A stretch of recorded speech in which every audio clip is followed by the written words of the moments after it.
This video is brought to you by True Tales of Buried Treasure, the largest collection of old treasure magazines in the West. On our website, you can search for individual treasure stories by region or by our original magazines themselves. To pay us a visit, please click on the link in the description. Enjoy. Once upon a time, in a secluded lodge nestled in the enchanting woods of northern Wisconsin, a legendary clash unfolded between the forces of good and evil. It was a tale entwined with buried fortunes and the echoes of former gangster Did Dillinger. Reverberating through the ages, this battle, chronicled in the yellowed pages of newspapers, bore witness to the names that still resonate in the hearts of generations long after their time: Did Dillinger and the infamous Babyface Nelson. Today, remnants of that fateful encounter linger at the site as if frozen in time. The newspaper clippings reflect the faded glory of the past, while the garments abandoned by the retreating gangsters bear the scars of their encounter with ravenous moths. Over 30 years have passed since the federal agents' raid and the ensuing gunfire, yet the memories endure. In the 1930s, as the world watched in awe, newspapers brimmed with tales of audacious bank heists, daring kidnappings, and thrilling skirmishes between law enforcement and the nefarious outlaws of the era. Crime became an indelible part of the news, captivating readers with its allure. The criminals of the time possessed a sinister prowess, their meticulous planning and execution leaving society to ponder the untapped potential that might have been harnessed for nobler endeavors. Alas, crime persisted, and law enforcement officers across the nation remained vigilant, eagerly seeking to apprehend the larger-than-life figures gracing the headlines. It was within the hallowed grounds of Little Bohemia that destiny would finally intercede. Seated in the heart of the Wisconsin wilderness, the Little Bohemia Lodge stood proudly, its aura shrouded in mystery. Perched on the edge of Little Star Lake, its grandeur was accentuated by a sweeping driveway that led to the highway. To the lodge's north, a cluster of cabins and a sprawling wooded expanse set the stage for the forthcoming battle, a battle that would etch its name into the annals of legend. In the enchanting woods of northern Wisconsin, on a fateful April afternoon in 1934, 3 automobiles rolled up to the secluded lodge. Within their confines sat a group of individuals seeking a weekend of revelry and amusement. To those well-versed in the wanted notices adorning post office bulletin boards, the faces within this party would have been all too familiar. Did Dillinger, the notorious outlaw, was accompanied by his cohorts: Homer Van Meter, Pat Riley, Tommy Carroll, John Hamilton, and the infamous Babyface Nelson, also known as Lester Joseph Gillis. The fairer sex was represented by Helen Gillis, Jean Delaney, and Marie Comforty. At this juncture in Dillinger's criminal career, the shadows of his exploits began to lengthen, hinting at an imminent end. Reports and subsequent events suggest that this gathering served as a reorganization meeting for the group. Many of their former comrades had met their demise or languished behind prison bars. The gang's notoriety had spread far and wide, making capture an ever-looming threat for those who remained. Yet despite the encroaching danger, they reveled in their own way. Songs were sung, dances were twirled, and libations flowed freely. The proprietor of the lodge, Emil Wanatka, found himself under the watchful eye of the gang, with other guests discreetly discouraged from lingering for too long. However, the FBI had received a tip regarding the gang's presence at the resort, prompting preparations for their capture. By the evening of Sunday, April 22nd, federal agents had meticulously readied themselves for the impending dawn raid. Alas, the element of surprise was lost, for those inside the lodge had been alerted to the encircling danger before the FBI had completed their siege.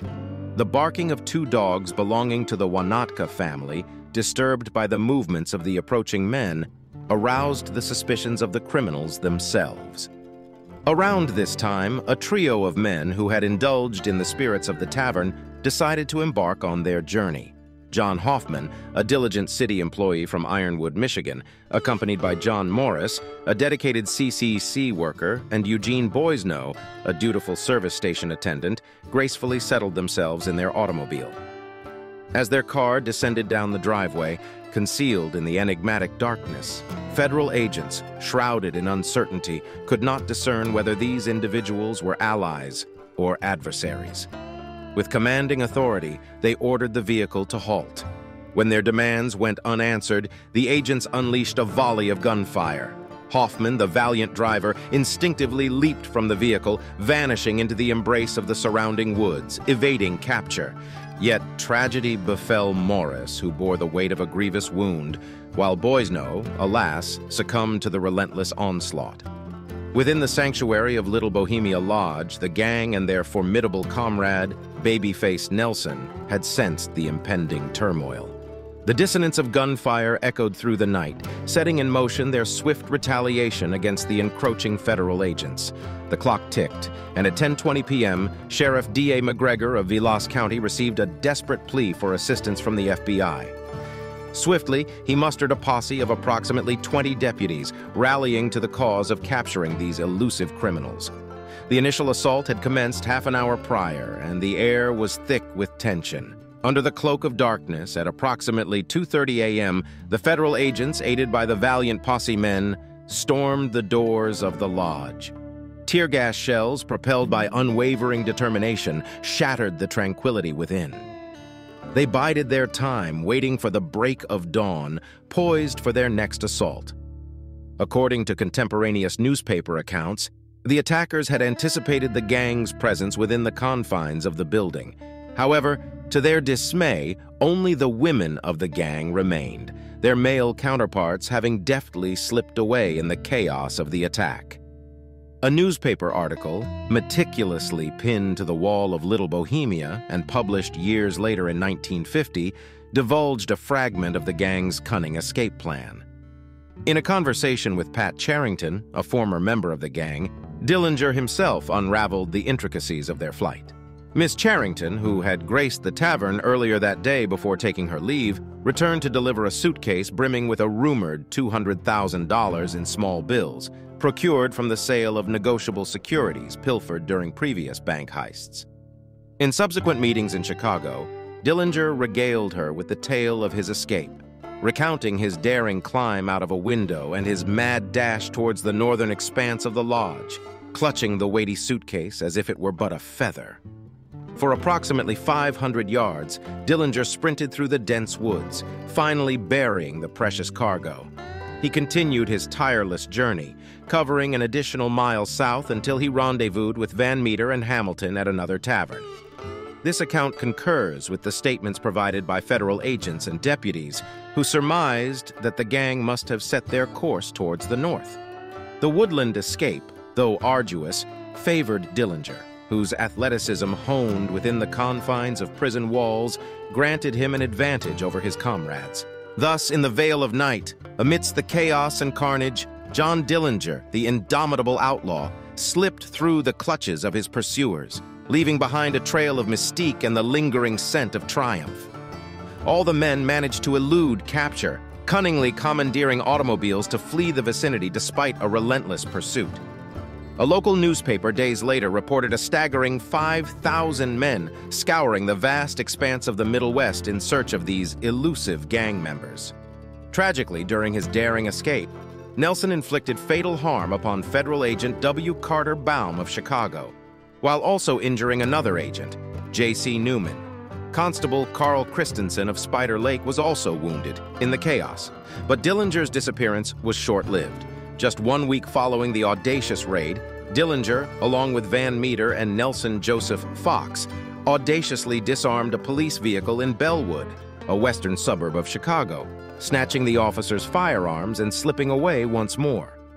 3 months later, fate caught up with Dillinger as he met his demise, shot down outside a theater in Chicago. Little Bohemia, to this day, bears an uncanny resemblance to its 1934 depiction. While Emil Wanataka remains the proprietor, it is now Emil Wanataka Jr. And who's to say that the treasure isn't still concealed somewhere near the lodge in those timeless woods? If we dare to assume that Dillinger did indeed bury the money, a plausible notion, given his penchant for accumulating vast sums from bank heists and other criminal exploits, the question arises, where was it hidden? According to Dillinger's account, he sprinted 500 yards north before hastily interring the loot with his own hands. Rather precise directions, one must admit. Now let us briefly place ourselves in Dillinger's shoes. It is night, darkness enveloping the landscape, and you, a wanted man, are relentlessly pursued, bullets whizzing past you. Could you possibly sprint 500 yards in a perfectly straight trajectory? Unlikely, to say the least. What we can be certain of is Dillinger's haste as he left, dashing generally northward for an estimated distance before hastily concealing the fortune. And so, it may very well remain there, quietly nestled in any corner of those sprawling woods waiting to be discovered. Thanks for watching. If you'd like to read the original article or purchase the magazine from which it was taken, please check out our website, truetalesofburiedtreasure.com.